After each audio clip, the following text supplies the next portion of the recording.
السلام عليكم ورحمة الله وبركاته. أعوذ بالله من الشيطان الرجيم. بسم الله الرحمن الرحيم. الحمد لله رب العالمين. اللهم صل وسلم وبارك على سيدنا محمد وعلى آل سيدنا مولانا محمد. رب اشرح لي صدري ويسر لي أمري واحلل عقدة من لساني يفقهوا قولي. أعوذ بكلمات الله التامة من كل شيطان وهامة ومن كل عين لامة ولا حول ولا قوة إلا بالله العلي العظيم. ബഹുമാനരായ മുഅ്മിനീങ്ങളെ മുഅ്മിനാത്തുകളെ, പരിശുദ്ധ ഖുർആനിലെ 261 പേജാണ് ഇന്ന് റൈഹാൻ ഖുർആൻ ക്ലാസ്സിൽ നമുക്ക് പഠിക്കാനുള്ളത്. അള്ളാഹു നമ്മുടെ സംഗമം സ്വാലിഹായ അമലായി ഖബൂൽ ചെയ്യട്ടെ. നമ്മൾ ദുആ ചെയ്യാൻ കടപ്പെട്ട എല്ലാ ആളുകൾക്കും, പ്രത്യേകിച്ച് നമ്മുടെ മാതാപിതാക്കൾ, ഉസ്താദന്മാർ, മുഫസ്സിരീങ്ങൾ, പണ്ഡിതന്മാർ, ഈ ക്ലാസ് കേൾക്കുന്നവർ, പിന്നീട് റഫർ ചെയ്യുന്നവർ, ഇതിനുവേണ്ടി അധ്വാനിക്കുന്നവർ, നമ്മുടെ ദുആ കൊണ്ട് വസിയത്ത് ചെയ്തവർ എല്ലാവർക്കും അള്ളാഹു തആല രണ്ട് ലോകത്തും ഖൈറ് പ്രദാനം ചെയ്യട്ടെ. ആമീൻ യാ റബ്ബൽ ആലമീൻ. നമ്മളാദ്യമായി 261 പേജിൻ്റെ പാരായണമാണ് നിർവഹിക്കുന്നത്. അഊദു ബില്ലാഹി മിനശ് ശൈത്വാനിർ റജീം. ബിസ്മില്ലാഹിർ റഹ്മാനിർ റഹീം. മുഹ്തിഈന മുഖ്നിഈ റഊസിഹിം ലാ യർതദ്ദു ഇലൈഹിം ത്വർഫുഹും വഅഫ്ഇദതുഹും ഹവാഅ വഅൻദിരിൻ നാസ യൗമ യഅതീഹിമുൽ അദാബു ഫയഖൂലു അല്ലദീന ളലമു ربنا أخرنا إلى أجل قريب نجب دعوتك ونتبع الرسل أولم تكونوا أقسمتم من قبل ما لكم من زوال وسكنتم في مساكن الذين ظلموا أنفسهم وتبين لكم كيف فعلنا بهم وضربنا لكم الأمثال وقد مكروا مكرهم وعند الله مكرهم وإن كان مكرهم لتزول منه الجبال فلا تحسبن الله مخلف وعده رسله إن الله عزيز ذو انتقام يوم تبدل الأرض غير الأرض والسماوات وبرزوا لله الواحد القهار وترى المجرمين يومئذ مقرنين في الأصفاد سرابيلهم من قطران وتغشى وجوههم النار ليجزي الله كل نفس ما كسبت إن الله سريع الحساب هذا بلاغ للناس ولينذروا به وليعلموا أنما هو إله واحد وليذكر أولو الألباب صدق الله العلي العظيم. പരിശുദ്ധ ഖുർആനിലെ 14-ാം അധ്യായം സൂറത്ത് ഇബ്രാഹിമിലെ 43 മുതൽ 52 വരെയുള്ള 10 ആയത്തുകളാണ് ഓതി വെച്ചത്. 13-ാമത്തെ ജുസ്ഇൽ 261 പേജ്. നമ്മൾ ക്ലാസ്സിലേക്ക് കടക്കുകയാണ്. മക്ക മുശ്രിക്കുകൾ അടക്കമുള്ള എല്ലാ അക്രമികൾക്കും അള്ളാഹു നൽകിയ ഒരു താക്കീതാണ് കഴിഞ്ഞ പേജിൽ അവസാനമായി നമ്മൾ പറഞ്ഞത്. സത്യനിഷേധികളും ധിക്കാരികളുമായ ആളുകൾ തങ്ങളുടെ അക്രമ പ്രവർത്തനങ്ങൾ തുടർന്നുകൊണ്ടേയിരിക്കുന്നതായി കാണുന്നത് സാർവത്രികമാണ്. എല്ലായിടത്തും കാണാം ഒരു അക്രമം തുടർന്നുകൊണ്ടിരിക്കുന്നു. എന്നാൽ അതേസമയം സുഖസുന്ദരമായി ഈ ലോകത്ത് ജീവിക്കുകയും ചെയ്യുന്നു. ഇത്തരം ധിക്കാരികളും ദുർനടപ്പുകാരും അള്ളാഹുവിൻ്റെ അമ്പിയാക്കളെ തള്ളിപ്പറഞ്ഞ് പാരത്രിക ജീവിതത്തെ നിരാകരിച്ച് സുഖമായി ഒരു ശിക്ഷയുമില്ലാതെ കഴിഞ്ഞുകൂടുകയാണെന്ന് കരുതിയിട്ട് നിങ്ങളാരും തെറ്റിദ്ധരിക്കണ്ട. അള്ളാഹു അതൊന്നും അറിയുന്നില്ല എന്ന് കരുതണ്ട. അവർക്ക് തീർച്ചയായും ശിക്ഷയുണ്ട്. അത് അന്ത്യനാളിലേക്ക് നീട്ടിവെച്ചിരിക്കുന്നു എന്ന് മാത്രം. ഇതാണ് കഴിഞ്ഞ പേജിൽ അവസാനമായി പറഞ്ഞത്. അവസാനത്തെ കഠോരമായ ഒറ്റപ്പിടുത്തത്തിന് വേണ്ടി അള്ളാഹു തആല അവരെ അയച്ചുവിടുകയാണ് എന്ന യാഥാർത്ഥ്യം അവർ അറിയുന്നില്ല. അവസാനം ഗുരുതരമായ ശിക്ഷ അവർ ഏറ്റുവാങ്ങേണ്ടി വരും. അത് ഏറെക്കുറെ ദുന്യാവിൽ വെച്ച് തന്നെ ഏറ്റുവാങ്ങേണ്ടി വരും. മരിക്കുന്ന സമയത്തൊക്കെ പ്രത്യേകിച്ചും പരലോകത്താവട്ടെ കഠിനമായ ശിക്ഷ ഉണ്ടായിരിക്കുകയും ചെയ്യും. അവർ ശിക്ഷ ഏറ്റുവാങ്ങുന്ന ദിവസം ഭയാനകമാണ്. അന്നത്തെ ഭീകരമായ ദൃശ്യങ്ങളും ഞെട്ടിക്കുന്ന അനുഭവങ്ങളും കൊണ്ട് കണ്ണുകൾ തുറിച്ച് മേലോട്ട് നോക്കിയാണ് അവർ നടക്കുക. എല്ലാവരും അങ്ങനെയാണ് നടക്കുക. ഇതൊക്കെയാണ് കഴിഞ്ഞ പേജിൽ പറഞ്ഞത്. അന്ന് പുനരുദ്ധാനത്തിലുള്ള കാഹളവിളി സൂറന്ന കാലത്ത് ഊത്തുണ്ടാകുമ്പോൾ എല്ലാവരും ഖബറിൽ നിന്ന് എഴുന്നേറ്റ് വിചാരണയ്ക്ക് വേണ്ടി മഹ്ശറിലേക്ക് പരിഭ്രാന്തരായി വരുമ്പോഴുണ്ടാകുന്ന ദാരുണമായ അവസ്ഥകളാണ് പറയുന്നത്. ധൃതി പിടിച്ച് അങ്ങോട്ടും ഇങ്ങോട്ടും ഓടി പേടിച്ചരേണ്ട മനസ്സുമായി വട്ടം കറങ്ങുകയായിരിക്കും ആളുകൾ. നോക്കൂ 43-ാമത്തെ ആയത്ത്. ബിസ്മില്ലാഹിർ റഹ്മാനിർ റഹീം. മുഹ്തിഈന മുഖ്നിഈ റഊസിഹിം ലാ യർതദ്ദു ഇലൈഹിം ത്വർഫുഹും വഅഫ്ഇദതുഹും ഹവാഅ. മുഹ്തിഈൻ, അവർ ധൃതിപ്പെട്ടവരായിട്ട് ഓടും. ധൃതിപ്പെട്ടവരായിട്ടാണ് ഖബറിൽ നിന്ന് എഴുന്നേറ്റ് ഓടുക. മുഖ്നിഈ റഊസിഹിം, തലകൾ ഉയർത്തിപ്പിടിച്ചവരായി. ലാ യർതദ്ദു ഇലൈഹിം തർഫുഹും, സ്വന്തത്തിലേക്ക് തന്നെ അവർ നോക്കുകയില്ല. സ്വന്തത്തിലേക്ക് തന്നെ അവർ നോക്കുകയില്ല. ലാ യർതദ്ദു ഇലൈഹിം തർഫുഹും, അവരുടെ കണ്ണുകൾ അവരിലേക്ക് തിരികയില്ല എന്ന് പറഞ്ഞാൽ സ്വന്തത്തിലേക്ക് അവർ നോക്കുകയില്ല. മുഹ്തഈന എന്ന് പറഞ്ഞാൽ ധൃതിപ്പെട്ടുകൊണ്ട് ഓടുക. കബറിന്ന് എഴുന്നേറ്റ് ഓടുന്ന രംഗം പറയാം. മുഖ്നിഈ റൂസിഹിം, തലകൾ ഇങ്ങനെ ഉയർത്തിപ്പിടിച്ചിട്ട്. കഴിഞ്ഞ ക്ലാസ്സിൽ നമ്മൾ പറഞ്ഞു കണ്ണ് തള്ളിയിട്ട് എന്ന്, അല്ലേ? അതിൻ്റെ ബാക്കിയാണ് പറഞ്ഞിട്ടിരിക്കുന്നത്. അള്ളാഹു നമ്മളെ കാത്തുരക്ഷിക്കട്ടെ, ആമീൻ. ആ രംഗം നമുക്ക് എളുപ്പമാക്കി തരട്ടെ, ആമീൻ യാ റബ്ബൽ ആലമീൻ. 44-ാമത്തെ ആയത്ത് നോക്കൂ.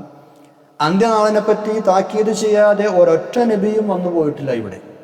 മുഴുവൻ നബിമാരുടെയും അടിസ്ഥാന സിദ്ധാന്തങ്ങളിൽപ്പെട്ടതായിരുന്നു അന്ത്യനാൾ ഉണ്ടാകും എന്നുള്ള മുന്നറിയിപ്പ്. തിരുനബി സല്ലല്ലാഹു അലൈഹി വസല്ലം തങ്ങളോടും ആ കാര്യം ജനങ്ങളോട് താക്കീത് ചെയ്യാൻ വേണ്ടി ഉണർത്തുകയാണ് അല്ലാഹു തആല. ഇനി ആ ഘോരദിനം വന്നു കഴിഞ്ഞാൽ പിന്നെ ഒരു രക്ഷയുമില്ല. ഏത് ധിക്കാരിയും അന്ന് കൈകടിക്കും, ചെയ്തു പോയ പാപകൃത്യങ്ങളിൽ പശ്ചാത്തപിക്കും. കൊടിയ ധിക്കാരിയായ ഫിർഔൻ പോലും അന്ത്യനിമിഷങ്ങളിൽ മുഅ്മിനായിട്ടുണ്ട്, പക്ഷെ അല്ലാഹു സ്വീകരിച്ചിട്ടില്ല. സൂറത്ത് യൂനുസ് 90 ആവശ്യമുണ്ട്. പക്ഷെ ആ പശ്ചാത്താപം ഫലപ്പെട്ടിട്ടില്ല. മരണാനന്തര ജീവിതം നിഷേധിച്ചിരുന്ന ആളുകൾ ഖിയാമത്ത് നാൾ ചെല്ലുമ്പോൾ അവിടുത്തെ ശിക്ഷകൾ നേരിട്ട് കാണുമ്പോൾ അവർ പറയുമത്രേ, കുറച്ചു കാലത്തേക്കെങ്കിലും ഒന്നുകൂടെ ഇഹലോകത്തേക്ക് മടക്കുമോ, എങ്കിൽ ഞങ്ങൾ സത്യവിശ്വാസം സ്വീകരിച്ച് നന്നായിക്കൊള്ളാം, അങ്ങനെ അപേക്ഷിക്കുന്ന. പക്ഷെ ഒരു ഫലം ഉണ്ടാവില്ല. പരലോകത്ത് വെച്ച് സത്യനിഷേധികൾ നടത്തുന്ന ഈ കുംഭസാരത്തെ പറ്റി അല്ലാഹു തആല പല തവണ പല സ്ഥലങ്ങളിൽ മുന്നറിയിപ്പ് നൽകിയിട്ടുണ്ട്. അത് കേവലം ഒരു അധരവ്യായാമം മാത്രമാണെന്ന് അല്ലാഹു തആല സൂറത്ത് മുഅ്മിനൂൻ 99-100 നമുക്ക് പറഞ്ഞിട്ടുണ്ട്. ഈ മുന്നറിയിപ്പുകൾ മനസ്സിലാക്കി അത് ഉൾക്കൊണ്ട് ഈ ലോകത്ത് വെച്ച് നല്ല വഴിയിൽ ജീവിക്കുകയാണ് മനുഷ്യന്മാർ ചെയ്യേണ്ടത്. അങ്ങനെ ജീവിക്കണമെന്നാണ് അല്ലാഹു തആല കൽപ്പിക്കുന്നത്. നേരത്തെ തന്നെ ശ്രദ്ധിക്കണമെന്ന് ആളുകളെ താക്കീത് ചെയ്യാനാണ് അല്ലാഹു തആല നബി സല്ലല്ലാഹു അലൈഹി വസല്ലം തങ്ങളോട് പറയുന്നത്. ഇങ്ങനെ ഒരു ദുര്യോഗം വരാതിരിക്കാനാണ് സത്യം മാത്രം പറയുന്ന പ്രവാചകന്മാർ അല്ലാഹു തആല അറിയിച്ചു കൊടുത്ത വഹി അനുസരിച്ച് മനുഷ്യരെ നേരത്തെ കാലത്തെ പറഞ്ഞു മനസ്സിലാക്കുന്നത്. അപ്പോഴൊക്കെ നിഷേധികൾ അത് തള്ളിക്കളയുകയാണ് ചെയ്തത്. അങ്ങനെ ഒരു പരലോക ജീവിതമേ ഉണ്ടാവില്ല എന്നൊക്കെ അവർ തറപ്പിച്ച് ഉറപ്പിച്ച് സത്യം ചെയ്ത് പറയും. അതൊന്നുമില്ല, ഖിയാമത്ത് ഉണ്ടാവോ, പരലോകം ഉണ്ടോ, സ്വർഗമുണ്ടോ, നരകമുണ്ടോ, അതൊന്നുമില്ല. എന്നിട്ട് ഇവിടെ അതിന് കുറേ വാഗ്വാദങ്ങൾ നടക്കും, സംവാദങ്ങൾ നടക്കും. യുക്തിവാദികളും അല്ലാത്തവരുമൊക്കെ യുക്തിയില്ലാത്ത യുക്തിവാദികൾക്ക് അത് പറഞ്ഞു നടക്കും, ഏറ്റുപിടിക്കും. അങ്ങക്ക് നിങ്ങൾ ദുന്യാവെന്ന് പറഞ്ഞില്ലേ എന്ന് അല്ലാഹു തആല അവരോട് അന്ന് പരിഹാസിച്ചുകൊണ്ട് ചോദിക്കും. ഇത്രയും ശക്തമായ ഭാഷയിൽ നിങ്ങൾ നിഷേധിച്ചിരുന്ന ആ ജീവിതം ഇപ്പോൾ നിങ്ങൾ നേരിൽ കണ്ടില്ലേ? ഇപ്പം എങ്ങനെയുണ്ട്? നിങ്ങളന്ന് സത്യം ചെയ്തിരുന്നില്ല, ഇതൊന്നും ഇല്ല എന്ന് പറഞ്ഞിട്ട് ആ ശപഥങ്ങളൊക്കെ ആ സത്യങ്ങളൊക്കെ എവിടെ പോയി? അതാണ് അല്ലാഹു തആല ചോദിക്കുന്നത്. നോക്കൂ 44-ാമത്തെ ആയത്ത്. ബിസ്മില്ലാഹിർ റഹ്മാനിർ റഹീം. വഅൻദിറിൻ നാസ യൗമ യഅതീഹിമുൽ അദാബു ഫയഖൂലു അല്ലദീന ളലമു ربنا أخرنا إلى أجل قريب نجب دعوتك ونتبع الرسل أولم تكونوا أقسمتم من قبل ما لكم من زوال. وأنذر نبي മുന്നറിയിപ്പ് നൽകണം, താക്കീത് നൽകണം അന്നാസ ജനങ്ങൾക്ക്. യൗമ ആ ദിവസത്തെക്കുറിച്ച്.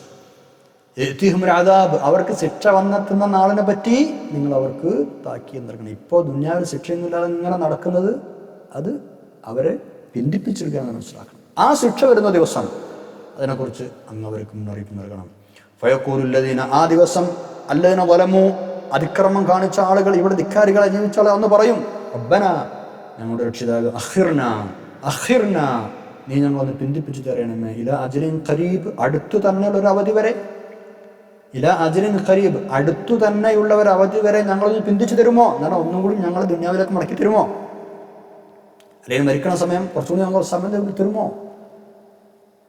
നുജിബ് ദഅവതക അങ്ങനെയാണെങ്കിൽ നുജിബ് ഞങ്ങൾ ഉത്തരം നൽകാം, ദഅവതക നിന്റെ വിളിക്ക് ഒന്നുകൂടി ഞങ്ങൾക്ക് ഒരു അവസരം തന്നാൽ ഞങ്ങൾ നിന്റെ വിളിക്ക് ഉത്തരം നൽകാം. വനത്തബിഉർ റുസുല പ്രവാചകന്മാരെ ഞങ്ങൾ പിന്തുടരുകയും ചെയ്യാം. പ്രവാചകന്മാർ പറഞ്ഞതൊക്കെ കേട്ട് നിന്നനുസരിച്ച് നിന്റെ വിളി കേട്ട് ഞങ്ങൾ ആ വഴിക്ക് വരാം, നിന്നനുസരിച്ച് ജീവിക്കാം. പക്ഷേ അവർക്ക് അല്ലാഹു തആല മറുപടി കൊടുക്കും. എന്താണെന്നറിയോ? ആ മറുപടിയാണ് ഇനി പറയുന്നത്. അവലം തക്കൂനു നിങ്ങളല്ലേ ആയിരുന്നത്, അഖസംതും സത്യം ചെയ്ത് പറഞ്ഞിരുന്നത്, നിങ്ങളല്ലേ ശബ്ദം ചെയ്തിരുന്ന ആളുകൾ, മിൻ ഖബ്ലു മുമ്പ് ദുനിയാവിലുണ്ടായിരുന്ന സമയത്ത് എന്താ സത്യം ചെയ്ത് പറഞ്ഞിരുന്നത്? മാലക്കും മിൻ സവാൽ മറ്റൊരു ലോകത്തേക്കുള്ള മാറ്റം ഞങ്ങൾക്കുണ്ടാവുകയേ ഇല്ലെന്ന്. ഒരു മാറ്റം ഇല്ലേ ഇല്ല എന്ന്. സവാൽ എന്ന് പറഞ്ഞാൽ ഒരു സ്ഥലത്ത് മറ്റൊരു നീ പോവാ. ഈ ലോകത്ത് നിന്ന് മറ്റൊരു ലോകത്തേക്കുള്ള മാറ്റം സവാൽ ഞങ്ങൾക്കുണ്ടാവുകയേ ഇല്ല എന്ന് സത്യം ചെയ്ത് പറഞ്ഞിരുന്നത് നിങ്ങൾ തന്നെയല്ലേ? ഇപ്പം എങ്ങനെയുണ്ട്? പരിഹാസത്തോടെയാണ് ചോദ്യം ചോദിക്കുന്നത്. മരണാനന്തര ജീവിതം നിഷേധിക്കുന്ന ആളുകൾ ഇഹലോക ജീവിതമല്ലാതെ മറ്റൊരു ജീവിതമല്ലെന്ന് തീർത്തു പറഞ്ഞിരുന്ന ആളുകളാണ്. മരണപ്പെടുന്ന ആളുകളെ അള്ളാഹു എഴുന്നേൽപ്പിക്കുകയില്ല എന്ന് അവർ ശക്തമായി സത്യം ചെയ്ത് പറയും. 16-ാമത്തെ അധ്യായം 38 എല്ലാ കാലത്തെ നിഷേധികളും ഇങ്ങനെ തന്നെയാണ്, ഉറപ്പിച്ചും തറപ്പിച്ചും പറയാറുണ്ട് എന്നതൊരു വസ്തുതയാണ്. ഇന്നും അങ്ങനെ തന്നെയാണ്. അവരൊക്കെ ഈ ആയത്ത് ശരിക്കും കേട്ട് മനസ്സിലാക്കട്ടെ. 45-ാമത്തെ ആയത്തിലേക്ക് കടക്കാം. സത്യനിഷേധികൾക്ക് പാരിത്രിക ജീവിതത്തെക്കുറിച്ചും അള്ളാഹുവിൻ്റെ അജയ്യമായ ആധിപത്യത്തെക്കുറിച്ചും മനസ്സിലാക്കാൻ പറ്റിയ വേറെയും ധാരാളം തെളിവുകളുണ്ട് എന്നാണ് ഇനി പറയുന്നത്. അള്ളാഹുവിനെയും പ്രവാചകരെയും ധിക്കരിച്ച് ദൈവശിക്ഷകൾക്ക് വിധേയരായ ആളുകളുടെ നാട്ടിലാണ് ആ നിഷേധികൾ ഇന്ന് താമസിക്കുന്നത്. ആ സമൂഹങ്ങൾക്ക് എന്തെല്ലാം ശിക്ഷകളാണ് നേരിടേണ്ടി വന്നത് എന്നും അത് തടുക്കുന്ന കാര്യത്തിൽ അവർ നിശ്ശേഷം പരാജയപ്പെട്ടു എന്നൊക്കെ ഇന്ന് ഇത് നിഷേധിക്കുന്ന ആളുകൾ കൃത്യമായിട്ട് അറിയും. അതായത് അന്നത്തെ കാലത്ത് മക്ക മുശ്രിക്കുകൾക്കറിയാം. ആദ് സമൂഹവും സമൂദ് സമൂഹവും നൂഹ് നബി അലൈഹി സ്വലാമിന്റെ ജനതയും മറ്റുമൊക്കെ ഇങ്ങനെ നശിപ്പിക്കപ്പെട്ട ആളുകളാണ്. അതിൽ നിന്നൊക്കെ ഇവർക്ക് പാഠം ഉൾക്കൊണ്ടുകൂടെ? അവർ നശിപ്പിക്കപ്പെട്ട സ്ഥലങ്ങളിലാണ് അവർ ഇന്ന് താമസിക്കുന്നത്, മക്ക മുശ്രിക്കുകൾ താമസിച്ചുകൊണ്ടിരിക്കുന്നത്. അതിനെല്ലാം പുറമെ പ്രവാചകന്മാരിലൂടെ വേദഗ്രന്ഥത്തിലൂടെ ആ സമൂഹങ്ങളെക്കുറിച്ചുള്ള ചരിത്രങ്ങളും വിവരണങ്ങളും ഉദാഹരണങ്ങളും അവരും നിങ്ങളുമായുള്ള സാമ്യങ്ങളും എല്ലാം അല്ലാഹു വിശദീകരിച്ചു തന്നിട്ടുണ്ട്. എന്നിട്ടും നിങ്ങൾ പാഠം പഠിച്ചില്ല, നിഷേധത്തിൽ നിങ്ങൾ പിന്മാറിയില്ല. അതുകൊണ്ടാണ് ഈ ഗതികേട് നിങ്ങൾക്കുണ്ടായത്. ഇങ്ങനെ നിഷേധികളുടെ ദയനീയമായ പതനചിത്രം കൺമുന്നിൽ തെളിഞ്ഞു കിടന്നിട്ടും അവർ അള്ളാഹുവിനും പ്രവാചകനും ഇസ്ലാമിനുമൊക്കെ നേരെ ഗൂഢമായ തന്ത്രങ്ങൾ മെനയുകയാണ് ചെയ്തത് എന്നാണ് അള്ളാഹു പറയുന്നത്. ഇത്രയൊക്കെ തെളിവുകൾ ഉണ്ടായിട്ടും, മുൻകഴിഞ്ഞു പോയ സമൂഹങ്ങൾ നശിച്ചു പോയതിനെക്കുറിച്ചുള്ള ചരിത്രം അവരുടെ അടുത്ത് ഉണ്ടായിട്ടും മക്കയിലെ മുശ്രിക്കുകൾ എന്താ ചെയ്തത്? വീണ്ടും ഗൂഢാലോചന നടത്തുകയാണ് ചെയ്തത്. റസൂലിനെതിരെയും സല്ലല്ലാഹു അലൈഹി വസല്ലം മുസ്ലിങ്ങൾക്കെതിരെയും കുതന്ത്രങ്ങൾ മെനയുകയാണ് ചെയ്തത്. അതാണ് 45-ൽ പറയുന്നത്. ബിസ്മില്ലാഹിർ റഹ്മാനിർ റഹീം. വസകൻതും ഫീ മസാകിനിൽ ലദീന ളലമൂ അൻഫുസഹും വതബയ്യന ലക്കും കൈഫ ഫഅൽനാ ബിഹിം വദറബ്നാ ലക്കുമുൽ അംസാൽ. വസകൻതും, നിങ്ങൾ താമസിച്ചു. ഫീ മസാകിനിൽ ലദീന ളലമൂ അൻഫുസഹും, ആത്മദ്രോഹം ചെയ്തവരുടെ ആവാസ കേന്ദ്രങ്ങളാണ് നിങ്ങൾ താമസിച്ചത്. നിങ്ങൾക്കൊരു പാഠമാണത്. അല്ലതിന ളലമൂ അൻഫുസഹും എന്ന് പറഞ്ഞാൽ സ്വന്തത്തോട് അതിക്രമം ചെയ്ത ആളുകൾ. ആദ് സമൂദ് പോലെയുള്ള അതിക്രമകാരികളായ ജനതകൾ നശിപ്പിക്കപ്പെട്ടില്ലേ? അവർ നശിപ്പിച്ച ശേഷം അവർ താമസിച്ചിരുന്ന ആ ഇടങ്ങളിലാണ്, ആ മസാക്കിനുകളിലാണ് നിങ്ങൾ താമസിക്കുന്നത്. എന്നിട്ട് നിങ്ങൾ ചിന്തിക്കുന്നില്ല എന്നർത്ഥം. മാത്രമല്ല തബയ്യനലക്കും, നിങ്ങൾക്ക് കാര്യങ്ങളൊക്കെ വ്യക്തമായി ബോധ്യപ്പെട്ടിട്ടുണ്ട്. കൈഫ ഫഅൽനാ ബിഹിം, അവരെ കൊണ്ട് നമ്മൾ എന്താണ് ചെയ്തത് എന്ന്. അവർ നിഷേധം തുടർന്നപ്പോൾ എന്ത് നടപടിയാണ് നമ്മൾ സ്വീകരിച്ചത് എന്ന് നിങ്ങൾക്ക് കൃത്യമായി മനസ്സിലായിട്ടുണ്ട്. പ്രവാചകന്മാർ പറഞ്ഞു തന്നിട്ടുണ്ട്, ഖുർആൻ പറഞ്ഞു തന്നിട്ടുണ്ട്. അവർ നശിപ്പിക്കേണ്ട സ്ഥലങ്ങൾ നിങ്ങൾ യാത്ര പോകാറുണ്ട്, നിങ്ങൾ കാണാറുണ്ട്. റബ്ബനാലക്കും അൽ അംസാൽ, നാം നിങ്ങൾക്ക് ഉദാഹരണങ്ങൾ വിവരിച്ചു തരികയും ചെയ്തിട്ടുണ്ട്. എല്ലാം വിശദമായി പറഞ്ഞു തന്നിട്ടുണ്ട്. റബ്ബനാലക്കും അൽ അംസാൽ, നാം നിങ്ങൾക്ക് ഉദാഹരണങ്ങൾ വിവരിച്ചു തന്നിട്ടുണ്ട്. കാര്യങ്ങളൊക്കെ നിങ്ങൾക്ക് വ്യക്തമായിട്ടുണ്ട്. അവർ താമസിച്ച സ്ഥലത്ത് നിങ്ങൾ താമസിക്കുകയും ചെയ്തിട്ടുണ്ട്. എന്നിട്ടും നിങ്ങൾ എന്തുകൊണ്ട് ചിന്തിക്കാത്തത്? 46-ാമത്തെ നോക്കൂ. സത്യനിഷേധികൾ ഇതൊന്നും ചിന്തിച്ച് മനസ്സിലാക്കാതെ അവർ ചെയ്തതെന്താ? അവരെ കൊണ്ട് കഴിയുന്ന എല്ലാ കുതന്ത്രങ്ങളും പ്രയോഗിച്ചു കൊണ്ടിരുന്നു. ആ കുതന്ത്രങ്ങളൊന്നും അല്ലാഹു അറിയാതെ പോയിട്ടില്ല. എല്ലാം അവൻ രേഖപ്പെടുത്തി വെച്ചിട്ടുണ്ട്. അതിൻ്റെ ഫലം വഴി അവർ അറിയുമെന്ന് അവരോട് അറിയിക്കാനാണ് റസൂലുള്ളാഹി സ്വല്ലല്ലാഹു അലൈഹി വസല്ലം തങ്ങളോട് അല്ലാഹു തആല പറയുന്നത്. മക്കയിലെ ബഹുദൈവ വിശ്വാസത്തെക്കുറിച്ചാണ് ഇവിടെ ചർച്ച. തിരുനബി സല്ലല്ലാഹു അലൈഹി വസല്ലം തങ്ങളോട് കടുത്ത ശത്രുത പുലർത്തിയിരുന്ന ആളുകളാണവർ. പർവ്വതങ്ങളെപ്പോലും കിടിലം കൊള്ളിക്കാനും നീക്കിക്കളയാനും പര്യാപ്തമായ ഗൂഢാലോചനകളാണ് അവർ നടത്തിയിരുന്നത്. അത്രയും വലിയ ഗൂഢാലോചനകൾ. വിശ്വാസികൾക്കും റസൂലുള്ളാഹി സ്വല്ലല്ലാഹു അലൈഹി വസല്ലം തങ്ങൾക്കുമെതിരെ ബഹുമുഖമായ പീഡന മർദ്ദന മുറകൾ പ്രയോഗിച്ചു. 10-ലധികം പ്രാവശ്യം തിരുനബി സല്ലല്ലാഹു അലൈഹി വസല്ലം തങ്ങളെ വധിക്കാൻ ശ്രമം നടത്തി. പക്ഷേ അവർ തോൽക്കുകയാണ് ചെയ്തത്, പരാജയപ്പെടുകയാണ് ചെയ്തത്. അവസാനം പരിശുദ്ധ ഇസ്ലാം ജയിക്കുകയുമാണ് ചെയ്തത്. വഖദ് മക്കറൂ മക്റഹും, ആയത്ത് നോക്കൂ 46-ാമത്തെ. ബിസ്മില്ലാഹിർ റഹ്മാനിർ റഹീം. വഖദ് മക്കറൂ മക്റഹും വഇൻദല്ലാഹി മക്റുഹും വഇൻ കാന മക്റുഹും ലിതസൂല മിൻഹുൽ ജിബാൽ. വഖദ് മക്കറൂ, അവർ കുതന്ത്രങ്ങൾ പയറ്റി. മക്റഹും, അവരുടെ കുതന്ത്രങ്ങൾ എന്ന് പറഞ്ഞാൽ അവർക്ക് കഴിയാവുന്ന കുതന്ത്രങ്ങളൊക്കെ അവർ പയറ്റി. വഖദ് മക്കറൂ മക്റഹും, അവരെ കൊണ്ട് കഴിയുന്ന കുതന്ത്രങ്ങളൊക്കെ അവർ പയറ്റി. വഇൻദല്ലാഹി മക്റുഹും, വഇൻദല്ലാഹി, അല്ലാഹുവിൻ്റെ അടുക്കലുണ്ട് മക്രുഹും അവരുടെ ആ കുതന്ത്രങ്ങൾക്കുള്ള പ്രതിഫലം. വഇൻദല്ലാഹി മക്രുഹും ആ കുതന്ത്രങ്ങൾക്കുള്ള പ്രതിഫലം അല്ലാഹുവിങ്കലുണ്ട്. വഇൻ കാന മക്രുഹും അവരുടെ ഗൂഢാലോചനകൾ മൂലം ലിതസൂല മിൻഹുൽ ജിബാൽ മലകൾക്ക് സ്ഥാനചലനം സംഭവിക്കുമാറായിരുന്നു. അത്രയും വലിയ ഗൂഢാലോചനകളാണ്. അവരുടെ ഗൂഢാലോചനകൾ കണ്ട് ആ ഗൂഢാലോചന കാരണം മലകൾ വരെ സ്ഥാനചലനം സംഭവിച്ച് സഞ്ചരിച്ചു പോകുമായിരുന്നു, നീങ്ങിപ്പോകുമായിരുന്നു. ഉള്ള സ്ഥാനത്ത് മലകൾ വരെ നീങ്ങിപ്പോകും. മല ഉറച്ചു നിൽക്കുന്ന സാധനമാണ്. ഈ ഗൂഢാലോചന കട്ടിയും കനം കൊണ്ട് ആ മല വരെ നിന്ന സ്ഥാനത്ത് നിന്ന് ഇറങ്ങിപ്പോകുമായിരുന്നു, നീങ്ങിപ്പോകുമായിരുന്നു എന്നർത്ഥം. വഇൻ കാന മക്രുഹും ലിതസൂല മിൻഹുൽ ജിബാൽ. വഇൻ കാന എന്ന വാക്കിന് ആയിട്ടില്ല എന്നൊരർത്ഥമുണ്ട്. നിഷേധ രൂപത്തിൽ ഒരർത്ഥം, അല്ലെങ്കിൽ നിശ്ചയം ആയിരിക്കുന്നു എന്ന സ്ഥാപന രൂപത്തിലും അർത്ഥം വരാവുന്നതാണ്. രണ്ട് രൂപത്തിലും ഇതിനർത്ഥം വരാം.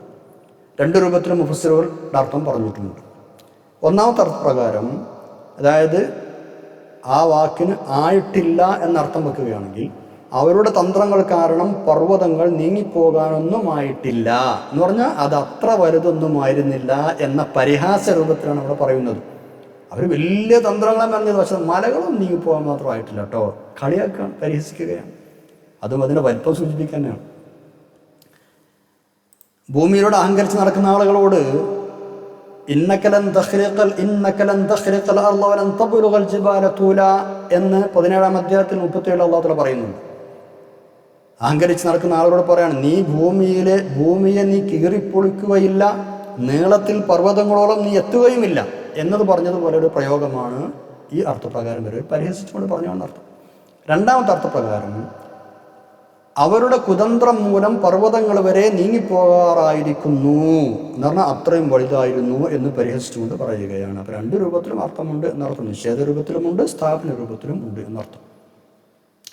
ഏതുപോലെ എന്നറിയോ, അള്ളാഹുവിന് മക്കളുണ്ട് എന്ന് പറയുന്നവരുടെ വാദത്തെ പറ്റി അള്ളാഹു തആല പറഞ്ഞിട്ടുണ്ട്, തകാദു സമാവാതു യതഫത്തർന മിൻ, ആകാശങ്ങൾ അതുമൂലം പൊട്ടിപ്പിളരുകയും ഭൂമി വിണ്ടുകീറുകയും മലകൾ തകർന്നു വീഴുകയും ചെയ്യാറായിട്ടുണ്ട്. അത്രക്കും ഗുരുതരമായ വാദമാണ് അള്ളാഹുവിന് മക്കളുണ്ടെന്ന വാദം. എന്നതുപോലെ അവിടെ ഈ പരിഹാസം, അവിടെ ഈ കുതന്ത്രങ്ങൾ അത്രയും വലുതായിരുന്നു എന്ന് പരിഹസിക്കുകയാണ്. മറ്റേ നിഷേധ രൂപത്തിലാവുമ്പോൾ ആൾ എത്ര വലുത് മെനഞ്ഞാലും അതൊന്നും മലകൾ നീങ്ങിപ്പോകാൻ മാത്രമൊന്നും ആയിട്ടില്ല എന്ന് കളിയാക്കി പറഞ്ഞതാണ്. ഏതായാലും രണ്ടും പരിഹാസത്തോടെയുള്ള പ്രതികരണമാണ് എന്നർത്ഥം. ഇനി നമ്മൾ 47-48 ആയത്തുകളിലേക്ക് കടക്കുകയാണ്. പ്രവാചകരെയും സത്യവിശ്വാസികളെയും സഹായിക്കുമെന്നതും നിഷേധികളെയും ധിക്കാരികളെയും ശിക്ഷിക്കുമെന്നതും അള്ളാഹുവിൻ്റെ ഖണ്ഡിതമായ തീരുമാനമാണ്. അതവൻ്റെ സുന്നത്താണ്, സമ്പ്രദായമാണ്. അതിലൊരു വ്യതിയാനവും ഇല്ല എന്നാണ് ഇനി അള്ളാഹു തആല പറയുന്നത്. അന്ത്യനാളിലാണ് അത് സംഭവിക്കുക എന്ന് മാത്രം. അന്ന് ആകാശഭൂമികളൊക്കെ സമൂലമായി മാറിക്കഴിഞ്ഞിരിക്കും. ഇന്നത്തെ ഭൂമിയോ ആകാശമോ അല്ല അന്നുണ്ടാവുക. വെള്ളി പോലെ തെളിമയുള്ള ഒരൊറ്റത്തുള്ളി രക്തവും ചിന്തപ്പെടാത്ത ഒരു പാപവും ചെയ്യപ്പെട്ടിട്ടില്ലാത്ത ഭൂമിയാണ് അന്നുണ്ടാവുക എന്ന് ഇബ്നു മസ്ഊദ് റളിയല്ലാഹു അൻഹു ഉദ്ധരിച്ചിട്ടുണ്ട്. നബി സല്ലല്ലാഹു അലൈഹി വസല്ലം തങ്ങൾ പറയുന്നുണ്ട്, തരിച്ചെടുത്ത ശുദ്ധമായ മാവ് കൊണ്ടുണ്ടാക്കിയ അപ്പം പോലെ തനി വെള്ളയായ ഒരു ഭൂമിയിൽ ഖിയാമത്ത് നാളിൽ മനുഷ്യർ ഒരുമിച്ച് കൂട്ടപ്പെടും. അവിടെ ഒരാൾക്കും സ്ഥാനനിർണയം ചെയ്യത്തക്ക ഒരടയാളം ഉണ്ടായിരിക്കുകയില്ല. ഭൂമിയിൽ കുന്നോ മലകളോ ഒന്നുമില്ല, നിരപ്പായ സ്ഥലമായിരിക്കും. ഖുർആനിൽ പറയും, പല സ്ഥലത്തും പറഞ്ഞിട്ടുണ്ട്. ഇങ്ങനെ പുതിയ ആകാശവും ഭൂമിയുമായുള്ള ആ ലോകത്ത് സൃഷ്ടികളെല്ലാവരും സർവശക്തനും രാജാതിരാജനുമായ അള്ളാഹിന് മുമ്പിൽ വിനയപുരസ്സരം സമ്മേളിക്കുന്നതാണ്. അന്നാണ് നിഷേധികൾക്ക് കടുത്ത ശിക്ഷ വിധിക്കപ്പെടുക. 47-ാമത്തെ ആയത്ത് നോക്കൂ, 48-ഉം. ബിസ്മില്ലാഹിർ റഹ്മാനിർ റഹീം. ഫലാ തഹ്സബന്നല്ലാഹ മുഖ്ലിഫ വഅദിഹി റസുലഹു ഇന്നല്ലാഹ അസീസുൻ ദുൻതിഖാം. ഫലാ തഹ്സബന്നല്ലാഹ, നിങ്ങൾ ഒരിക്കലും അള്ളാഹുവിനെ കരുതരുത്. മുഖ്ലിഫ വഅദിഹി, അവൻ്റെ വാഗ്ദാനം ലംഘിക്കുന്നവനാണ് എന്ന് കരുതരുത്. റുസുലഹു, തൻ്റെ ദൂതന്മാരോട് ചെയ്ത വാഗ്ദാനം. അള്ളാഹു തൻ്റെ ദൂതന്മാരോട് ചെയ്ത വാഗ്ദാനം ലംഘിക്കുന്നവനാണ് എന്ന് നിങ്ങൾ ധരിക്കുകയേ വേണ്ട. റസൂലുള്ളാഹി പറയാണ് സ്വല്ലല്ലാഹു അലൈഹി വസല്ലം, വലാ തഹ്സബന്നല്ലാഹ മുഖ്ലിഫ, മുഖ്ലിഫ എന്ന് പറഞ്ഞാൽ ലംഘിക്കുന്നവൻ. വഅദിഹി, അള്ളാഹുവിൻ്റെ വാഗ്ദാനം ആരോട് ചെയ്തത്? റുസുലഹു, അവൻ്റെ പ്രവാചകനോട് ചെയ്ത വാഗ്ദത്തം ലംഘിക്കുന്നവനാണെന്ന് കരുതരുത്. ഇന്നല്ലാഹ, തീർച്ചയായും അല്ലാഹു തആല അസീസുൻ, അജയ്യനാണ്, പ്രതാപശാലിയാണ്, ദുൻതിഖാം, ശിക്ഷാ നടപടി കൈക്കൊള്ളുന്നവനുമാണ്. ഇവർക്കൊക്കെ ശിക്ഷ ആഖിറത്തിൽ കിട്ടുന്ന ഉറപ്പാണെന്നർത്ഥം. സത്യത്തിനാണ് അന്തിമ വിജയം ഉണ്ടാവുക. അള്ളാഹുവിൻ്റെയും ദൂതന്മാരുടെയും ഇസ്ലാമിൻ്റെയും ശത്രുക്കൾ പരാജയപ്പെടും. ഇതാണ് അള്ളാഹുവിൻ്റെ വാഗ്ദാനം. ഇത് അള്ളാഹു മുസ്ലിങ്ങൾക്ക് കൊടുത്ത വാഗ്ദാനമാണ്. ഈ വാഗ്ദാനം അള്ളാഹു നിറവേറ്റുക തന്നെ ചെയ്യും. അങ്ങനെയാണ് ചരിത്രം. അതിന് മാത്രം ശക്തനാണ്, അജയ്യനാണ് പ്രപഞ്ച സൃഷ്ടാവായ അള്ളാഹു. ഇന്നല്ലാഹു അസീസുൻ ഇന്തിഖാം. അതെന്നാ സംഭവിക്കുക? 48-ാമത്തെ ആയത്ത്, യൗമ തുബദ്ദലുൽ അർളു ഗൈറൽ അർള്. യൗമ തുബദ്ദലുൽ അർളു, ഭൂമി മാറ്റപ്പെടുന്ന ദിവസം. ഗൈറൽ അർള്, ഇന്ന് കാണുന്ന ഭൂമിയല്ലാതെ, ഇന്ന് കാണുന്ന ഭൂമിയല്ലാത്ത മറ്റൊരു ഭൂമിയായി ഭൂമി മാറ്റപ്പെടും. വസ്സമാവാത്തു, ആകാശങ്ങളും എന്ന് പറഞ്ഞാൽ ഈ ഭൂമിയും ആകാശങ്ങളും ഇതല്ലാത്ത മറ്റൊന്നായി മാറ്റപ്പെടുന്ന ഒരു ദിവസം. ഈ ഭൂമിയെ മറ്റൊരു ഭൂമിയായും ആകാശങ്ങളെ വേറെ ആകാശങ്ങളായി മാറ്റപ്പെടുന്ന ദിവസം. തുബദ്ദലു എന്ന് പറഞ്ഞ് മാറ്റിമറിക്കപ്പെടുക, അന്നാണ് സംഭവിക്കുക. പിന്നെ വബറസൂലില്ലാഹിൽ വാഹിദുൽ ഖഹാർ, വബറസു, എല്ലാവരും ഹാജരാകുകയും ചെയ്യുന്ന ദിവസം. ലില്ലാഹി, അള്ളാഹുവിൻ്റെ അടുത്തേക്ക്, അൽ വാഹിദ്, ഏകനായ, അൽ ഖഹാരി, അടക്കി ഭരിക്കുന്നവനായ, സർവരെയും അടക്കി ഭരിക്കുന്ന ഏകനായ അള്ളാഹുവിങ്കൽ ആളുകളെല്ലാവരും ഹാജരാക്കപ്പെടുകയും ചെയ്യുന്ന ഹാജരാകുകയും ചെയ്യുന്ന ദിവസം. അന്നാണ് സംഭവിക്കാൻ നടത്തി. യൗമ തുബദ്ദലുൽ അർളു ഗൈറൽ അർളി വസ്സമാവാത്ത്, ഈ ഭൂമി മറ്റൊരു ഭൂമിയായി മാറും, ആകാശങ്ങൾ വേറെ ആകാശങ്ങളായി മാറും. ഖിയാമത്ത് നാളാണ് ഉദ്ദേശം. ഖിയാമത്ത് നാളിൽ ഉണ്ടാകുന്ന പല സംഭവ വികാസങ്ങളെയും മാറ്റങ്ങളെയും കുറിച്ച് പരിശുദ്ധ ഖുർആനിൽ പല സ്ഥലത്തും ഒരുപാട് കാര്യങ്ങൾ പറഞ്ഞിട്ടുണ്ട്. അതിൽ നിന്നൊക്കെ ആകാശഭൂമികളുടെ നിലവിലുള്ള പ്രകൃതിയിലും സ്വഭാവത്തിലും വലിയ മാറ്റങ്ങൾ വരുമെന്ന് മനസ്സിലാക്കാം. ചില ആയത്തുകൾ നമുക്ക് നോക്കാം. സൂറത്തുൽ 10-ാമത്തെ ആയത്ത്, ബിസ്മില്ലാഹിർ റഹ്മാനിർ റഹീം, യൗമ തമൂറു സ്സമാഉ മൗറ വതസീറുൽ ജിബാലു സൈറ, ആകാശം ശക്തമായി പ്രകമ്പനം കൊള്ളും, മലകൾ ശക്തമായി സഞ്ചരിക്കുകയും ചെയ്യും. സൂറത്തുൽ മുർസലാത്തിൽ 8-9 ആയത്തുകൾ, ബിസ്മില്ലാഹിർ റഹ്മാനിർ റഹീം, ഫൈദൻ നുജൂമു തുമിസത് വഇദസ് സമാഉ ഫുരിജത്, നക്ഷത്രങ്ങൾ തുടച്ചു മായ്ക്കപ്പെടും, ആകാശങ്ങൾ തുടർന്ന് വിടർത്തപ്പെടും. സൂറത്തുൻ നബയിൽ 19-20, ബിസ്മില്ലാഹിർ റഹ്മാനിർ റഹീം, വഫുതിഹത്തിസ് സമാഉ ഫകാനത് അബ്വാബ വസുയ്യിറത്തുൽ ജിബാലു ഫകാനത് സറാബ, ആകാശം അന്ന് തുറക്കപ്പെടും, എന്നിട്ടത് പല കവാടങ്ങളുള്ളതാവും, മലകൾ ദൂരീകരിക്കപ്പെട്ട് അവിടെ മരീചികയായി മാറും. സൂറത്തു തക്വീർ 1-6 വരെയുള്ള ആയത്തുകൾ, ബിസ്മില്ലാഹിർ റഹ്മാനിർ റഹീം, വശംസു കുവ്വിറത് വഇദൻ നുജൂമു കദറത് വഇദൽ ജിബാലു സുയ്യിറത് വഇദൽ ഇശാറു ഉത്ലത് വഇദൽ വുഹൂസു ഹുശിറത് വഇദൽ ബിഹാറു സുജ്ജിറത് വഇദൽ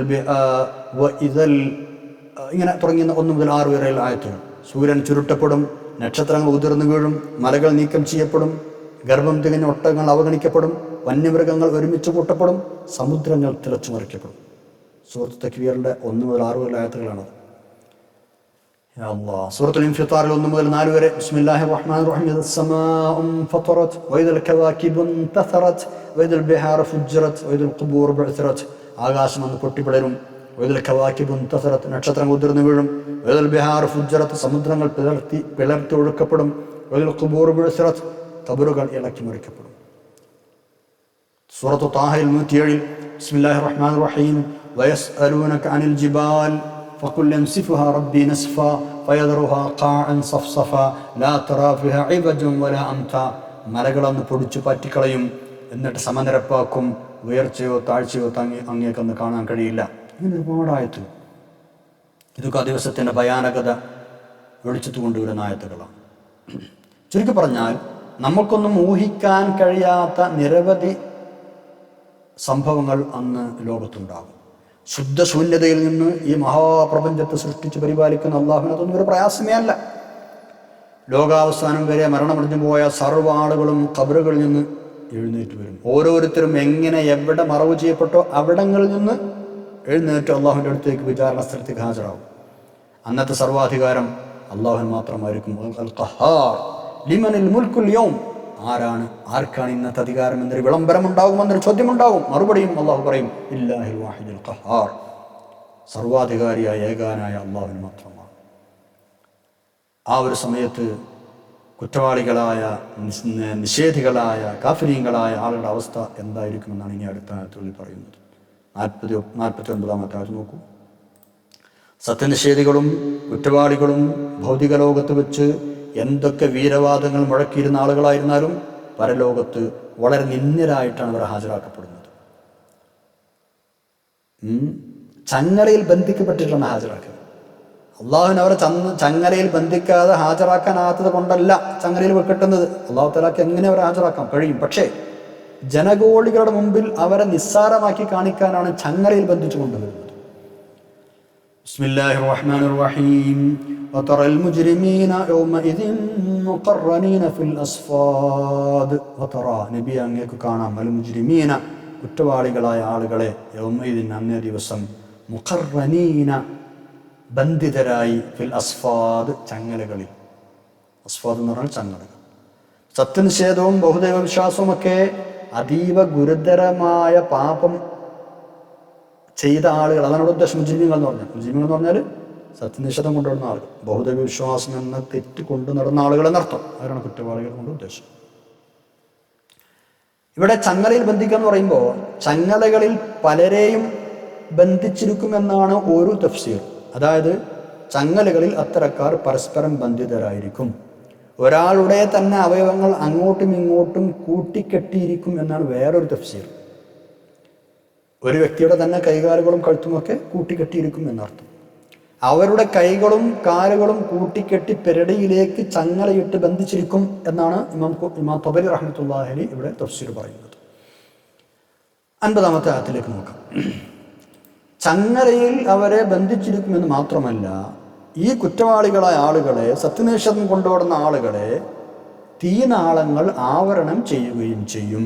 അവർക്ക് ഉടുക്കാൻ കൊടുക്കുന്ന വസ്ത്രങ്ങൾ അതും തീ കൊണ്ട് തന്നെ ഉള്ളതായിരിക്കും. അല്ലാഹു നമ്മളെ കാക്കട്ടെ. ആമീൻ. ബിസ്മില്ലാഹിർ റഹ്മാനിർ റഹീം. സറാബീലുഹും മിൻ ഖത്റാനിൻ വതഗ്ശാ വുജൂഹഹുമുൻ നാർ. സറാബീലുഹും അവരുടെ കുപ്പായങ്ങൾ മിൻ ഖത്റാനിൻ താറ് കൊണ്ടുള്ളതായിരിക്കും. ടാറില്ല, ടാറ് അതുകൊണ്ടുള്ളതായിരിക്കും. വതഗ്ശാ വുജൂഹഹും അവരുടെ മുഖങ്ങളെ പൊതിയും. അന്നാർ തീ പൊതിയും, അഗ്നി പൊതിയും. ഉരുകി ഒലിക്കുന്ന താറിനാണ് ഖത്റാൻ എന്ന് പറയുക. അവർക്ക് ഉടുക്കാൻ കൊടുക്കുന്ന കുപ്പായം താറ് കൊണ്ടുള്ളതായിരിക്കും. നരകത്തിന്റെ ചൂടിൽ അത് വെന്ത് ഉരുകി ഒലിക്കും. താറ് പെട്ടെന്ന് തീ പിടിച്ചുരുകണ സാധനമാണല്ലോ, ആളിക്കത്തിക്കണ സാധനമാണ്. വേഗം തീ പിടിച്ച് ആളിക്കത്തുന്ന ചൂട് കൂടുതൽ ഉണ്ടാക്കുന്ന മെറ്റീരിയൽ കൊണ്ടുള്ള ഡ്രസ്സായിരിക്കും അവർക്ക് കൊടുക്കുന്നതെന്നർത്ഥം. മാത്രമല്ല അതിനു പുറമെ തീയിൻ്റെ വലയത്തിലാകും അവരുടെ മുഖങ്ങൾ. മുഖം മൊത്തം തീ കൊണ്ട് മൂടിയിട്ടുണ്ടാവും. അല്ലാഹു നമ്മളെ കാക്കട്ടെ. ആമീൻ യാ റബ്ബൽ ആലമീൻ. 51-ാമത്തെ ആയത്ത് നോക്കൂ. ഈ ശിക്ഷകളൊക്കെ ഇങ്ങനെ കേൾക്കുമ്പോൾ ചിലപ്പോൾ ചില ആളുകൾ ചോദിച്ചേക്കാം, ലോലഹൃദയരായ അല്പജ്ഞരായ ചില ആളുകൾ ചോദിച്ചേക്കാം, ഇതൊക്കെ കുറച്ച് ഓവറായി പോയില്ലേ, ഇത് കടുത്ത ശിക്ഷയല്ലേ, ഇത്രയൊക്കെ കൊടുക്കാൻ മാത്രം അവർ തെറ്റുകൾ ചെയ്തോ? അതിന് മറുപടിയാണ് ഇന്ന് അല്ലാഹു തആല പറയുന്നത്.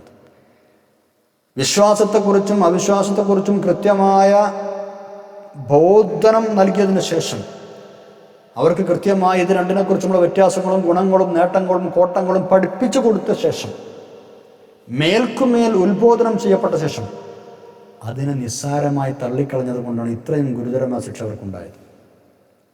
അവരെ ഇങ്ങനെ ശിക്ഷിക്കാതിരുന്നാൽ ഒന്നുകിൽ അള്ളാഹു അശ്രദ്ധനാണെന്നോ, അള്ളാഹു ശിക്ഷിക്കാൻ അശക്തനാണെന്നോ, അക്രമവും സത്യനിഷേധവും അള്ളാഹു തൃപ്തിപ്പെടുന്നവനാണെന്നോ ഒറ്റ വ്യാഖ്യാനിക്കപ്പെടാം. അതെല്ലാം അസംഭവ്യമാണ്. അള്ളാഹു തആല ഇങ്ങനെ കടുത്ത ശിക്ഷ സത്യനിഷേധർക്ക് നൽകുന്നില്ല എങ്കിൽ അത് വിശ്വാസികളോട് ചെയ്യുന്ന അനീതി കൂടിയാണ്. അള്ളാഹു തികഞ്ഞ നീതിമാനാണല്ലോ. അപ്പം അള്ളാഹുവിൻ്റെ ഭാഗത്ത് നീതിയെ ഉണ്ടാവും. അതുകൊണ്ട് ഓരോരുത്തരും ചെയ്തതിൻ്റെ പ്രതിഫലം അവരവർക്ക് നൽകും. അത് അള്ളാഹു തആല അങ്ങനെ തന്നെ ചെയ്യും. അതുകൊണ്ടാണ് ഈ ശിക്ഷാമുറകൾ ഇങ്ങനെ ഇത്രയും കടുത്ത ശിക്ഷ അവർക്ക് കൊടുക്കുന്നത്. നോക്കൂ 151-ാമത്തെ ആയത്ത്. ബിസ്മില്ലാഹിർ റഹ്മാനിർ റഹീം. ലിയജ്സിയല്ലാഹു കുല്ല നഫ്സിൻ മാ കസബത് ഇന്നല്ലാഹ സരീഉൽ ഹിസാബ്. ലിയജ്സിയല്ലാഹു, അല്ലാഹു തആല പ്രതിഫലം കൊടുക്കാനാണിത് ഇങ്ങനെയൊക്കെ ചെയ്യുന്നത്. കുല്ല നഫ്സിൻ, എല്ലാ ഓരോരുത്തർക്കും, മാ കസബത്ത് താൻ അനുവർത്തിച്ചതിന്, ഓരോ വ്യക്തിക്കും അയാൾ അനുവർത്തിച്ചതിന് അല്ലാഹു തആല പ്രതിഫലം കൊടുക്കാനാണ് അത്രേ മേൽപ്രകാരം ചെയ്തത്. ഇങ്ങനെ ഇത്രയും കടുത്ത ശിക്ഷ അവർക്ക് നൽകുന്നത് എന്നർത്ഥം. ഇന്നല്ലാഹ, തീർച്ചയായും അല്ലാഹു തആല സരീഉൽ ഹിസാബ്, വളരെ വേഗം വിചാരണ ചെയ്യുന്നവനാണ്, അതിദ്രുതം വിചാരണ ചെയ്യുന്നവനാണ്. 52-ാമത്തെ ആയത്ത് നോക്കൂ. ഈ സൂറത്ത് ഇവിടെ അവസാനിക്കുകയാണ്. അല്ലാഹു തആല സൂറത്ത് ഇബ്രാഹിം അവസാനിപ്പിക്കുകയാണ്. ഇങ്ങനെ പറഞ്ഞാണ് അവസാനിപ്പിക്കുന്നത്. എങ്ങനെയെന്നറിയോ? ഈ ഖുർആൻ പരിശുദ്ധമായ ഗ്രന്ഥം അത് ഏതെങ്കിലും ഒരു ജനവിഭാഗത്തിന് മാത്രമുള്ളതല്ല. മനുഷ്യ സഞ്ചയത്തിന് ആകമാനമുള്ള ഉത്ബോധനമാണത്. ഭാഷയോ ദേശമോ വ്യത്യാസമില്ലാതെ, ജാതി മതഭേദമില്ലാതെ എല്ലാ മനുഷ്യർക്കുമായി അവതീർണമായ പരിശുദ്ധ ഗ്രന്ഥമാണിത്. ഈ പവിത്രമായ ദൈവിക ഗ്രന്ഥം വഴി ലോകത്ത് സന്മാർഗദർശനം ചെയ്യപ്പെടണം. ലോകത്തുള്ള ആളുകൾ നല്ല വഴിയിലേക്ക് വരണം. ഈ ഖുർആനിന്റെ ഉള്ളടക്കം ആളുകൾക്കുള്ള മുന്നറിയിപ്പാണ്. അള്ളാഹു മാത്രമാണ് ആരാധിക്കപ്പെടാൻ അർഹനെന്ന് എല്ലാ ആളുകളും ഈ ഗ്രന്ഥത്തിലൂടെ മനസ്സിലാക്കണം. അള്ളാഹു മാത്രമാണ് സത്യസന്ധനായ ദൈവവും ആരാധനയുമെന്ന് മനസ്സിലാക്കണം. വിശേഷ ബുദ്ധി എന്ന അമൂല്യ സിദ്ധിയുള്ള മനുഷ്യൻ ചിന്തിക്കണം. ആ ബുദ്ധി ഉപയോഗിച്ച് ഖുർആൻ പഠിക്കണം, ചിന്തിക്കണം, ഗുണപാഠങ്ങൾ ഉൾക്കൊള്ളണം, അള്ളാഹുവിനെ അംഗീകരിക്കണം, അവനെ മാത്രം ആരാധിച്ച് ജീവിക്കണം. ഇക്കാര്യങ്ങളെല്ലാം ബുദ്ധിമാന്മാരും ചിന്താശീലരുമായ ആളുകൾക്ക് ഖുർആൻ മുഖേന മനസ്സിലാക്കാൻ കഴിയും. ഖുർആൻ വരുത്തിയ പരിവർത്തനങ്ങൾ പരിശോധിച്ചാൽ കാല ദേശ ഭാഷകൾക്കതീതമായി ഈ വസ്തുത എല്ലാവർക്കും ബോധ്യപ്പെടുന്നതാണ്. ചരിത്രം അതിന് സാക്ഷിയാണ്. ലോകാവസാനം വരെ തുടരുകയും ചെയ്യും. പരിശുദ്ധ ഖുർആൻ ഒരുപാട് മാറ്റങ്ങൾ, സമൂലമായ പരിവർത്തനങ്ങൾ സമൂഹത്തിൽ ഉണ്ടാക്കിയിട്ടുണ്ട്. നോക്കൂ, 52-ാമത്തെ ആയത്ത്. ബിസ്മില്ലാഹിർ റഹ്മാനിർ റഹീം. ഹാദാ ബലാഗുൻ ലിന്നാസ് വലിയുൻദറൂ ബിഹി വലിയഅലമൂ അന്നമാ ഹുവ ഇലാഹുൻ വാഹിദ് വലിയദ്ദക്കറ ഉലുൽ അൽബാബ്. ഹാദാ, ഈ പരിശുദ്ധ ഖുർആൻ, ഇത് ബലാഗുൽ ലിന്നാസ്, മാനവകുലത്തിനുള്ള ഉത്ബോധനമാണ്, സ്പഷ്ടമായ ഉത്ബോധനമാണ്. ബലാഗുൻ എന്ന് പറഞ്ഞാൽ ഉത്ബോധനമാണ് എന്നർത്ഥം. വലിയുൻദറൂ ബിഹി, അതുവഴി അവർ താക്കീത് ചെയ്യപ്പെടാനും, വലിയഅലമൂ, അവർ അറിഞ്ഞിരിക്കാനും മനസ്സിലാക്കാനും. എന്ത് മനസ്സിലാക്കാൻ? അന്നമാ ഹുവ, തീർച്ചയായും അല്ലാഹു ഇലാഹുൻ വാഹിദുൻ, അവൻ ഏകനായ ആരാധ്യനാണ് എന്ന് മനസ്സിലാക്കാനും. വലിയദ്ദക്കറ, ആലോചിച്ച് മനസ്സിലാക്കാനും. ഉലുൽ അൽബാബ്, ബുദ്ധിമാന്മാരായ ആളുകൾ വേണ്ടിയാണ് അല്ലാഹു ഇത് അവതരിപ്പിച്ചിരിക്കുന്നത് എന്നർത്ഥം. ഹാദാ ബലാഗുൻ ലിന്നാസ്, ഈ പരിശുദ്ധ ഖുർആൻ മാനവകുലത്തിനുള്ള സ്പഷ്ടമായ ഉത്ബോധനമാണ്. വലിയുൻദറൂ ബിഹി, അതുവഴി അവർ താക്കീത് ചെയ്യപ്പെടാനും. വലിയഅലമൂ അന്നമാ ഇലാഹുൻ വാഹിദ്, ഏകനായ ആരാധന അല്ലാഹു എന്ന് അവർ മനസ്സിലാക്കാനും. വലിയദ്ദക്കറ ഉലുൽ അൽബാബ്, ബുദ്ധിമാന്മാരായ ആളുകൾ ആലോചിച്ച് ഗ്രഹിക്കാനും വേണ്ടിയാണ് അല്ലാഹു തആല ഖുർആൻ അവതരിപ്പിച്ചിരിക്കുന്നത് എന്ന് അർത്ഥം. മാഷാ അല്ലാഹ്, ഇത്രയുമാണ് ഇന്നത്തെ പേജിൽ പഠിക്കാനുള്ളത്. സൂറത്ത് ഇബ്രാഹിം ഇവിടെ അവസാനിക്കുകയാണ്. അൽഹംദുലില്ലാഹ്, അല്ലാഹുവിന് വലിയ സ്തുതി, അല്ലാഹുവിന് ഒരുപാട് സ്തുതി. ഒരു സൂറത്ത് കൂടെ പഠിച്ച് അവസാനിപ്പിക്കാൻ തൗഫീഖ് തന്നു. അൽഹംദുലില്ലാഹ്, മാഷാ അല്ലാഹ്. ഇൻഷാ അല്ലാഹ് അടുത്ത ക്ലാസ്സിൽ നമുക്ക് പുതിയൊരു സൂറയുമായി വരാം. അല്ലാഹു തൗഫീഖ് ചെയ്യട്ടെ. ദുആ ചെയ്ത് പിരിയാം. അൽഹംദുലില്ലാഹ് അൽഹംദുലില്ലാഹ് അൽഹംദുലില്ലാഹി റബ്ബിൽ ആലമീൻ. അല്ലാഹുമ്മ സ്വല്ലി അലാ സയ്യിദിനാ മുഹമ്മദിൻ വഅലാ ആലി സയ്യിദിനാ മൗലാനാ മുഹമ്മദ്. അല്ലാഹു, ഞങ്ങൾ പഠിച്ചതും കേട്ടതും പറഞ്ഞതും സ്വാലിഹായ അമലായി ഖബൂൽ ചെയ്യണം തമ്പുരാനെ. നിന്റെ പരിശുദ്ധമായ ഖുർആൻ മുഴുവൻ പഠിച്ച് പൂർത്തിയാക്കാൻ അവസരം നൽകണേ അല്ലാഹ്. ആഖിറത്തിലേക്ക് ഇത് വലിയ വരവ് വെക്കണേ തമ്പുരാനെ. എല്ലാം അർഹമായ പ്രതിഫലം നൽകണേ അല്ലാഹ്. ഇതിനുവേണ്ടി സഹായിക്കുന്ന ആളുകളെ മാതാപിതാക്കൾ, ഉസ്താദുമാർ, മുഫസ്സിറുകൾ, പണ്ഡിതന്മാർ, ദുആ വസിയത്ത് ചെയ്തവർ എല്ലാവർക്കും ഖൈറും സലാമത്തും സന്തോഷം നൽകണം തമ്പുരാനെ. എല്ലാ രോഗികൾക്കും ശിഫ നൽകണം തമ്പുരാനെ. ഞങ്ങളെല്ലാവരും ആഖിറത്ത് നന്നാക്കണേ അല്ലാഹ്. ദീനും ദുനിയാവും ആഖിറത്തും രക്ഷപ്പെടുത്തണം തമ്പുരാനെ. اللهم اغفر للمؤمنين والمؤمنات والمسلمين والمسلمات الأحياء منهم والأموات إنك مجيب الدعوات يا قاضي الحاجات طيبة الرحمة واجعل الجنة مأواهم. اللهم اجعل جمعنا هذا جمعا مرحوما وتفرقنا من بعده تفرقا معصوما ولا تجعل اللهم فينا ولا منا ولا معنا شقيا ولا مطرودا ولا محروما. ربنا آتنا في الدنيا حسنة وفي الآخرة حسنة وقنا عذاب النار. ربنا تقبل منا إنك أنت السميع العليم وتب علينا إنك أنت التواب الرحيم. آمين برحمتك يا أرحم الراحمين. صلى الله تعالى وسلم على خير خلق سيدنا محمد وعلى آله وصحبه أجمعين. سبحان ربك رب العزة عما يصفون وسلام على المرسلين والحمد لله رب العالمين. وهذا دعاتنا. سبحانك اللهم وبحمدك أشهد أن لا إله إلا أنت أستغفرك وأتوب إليك. والسلام عليكم ورحمة الله وبركاته.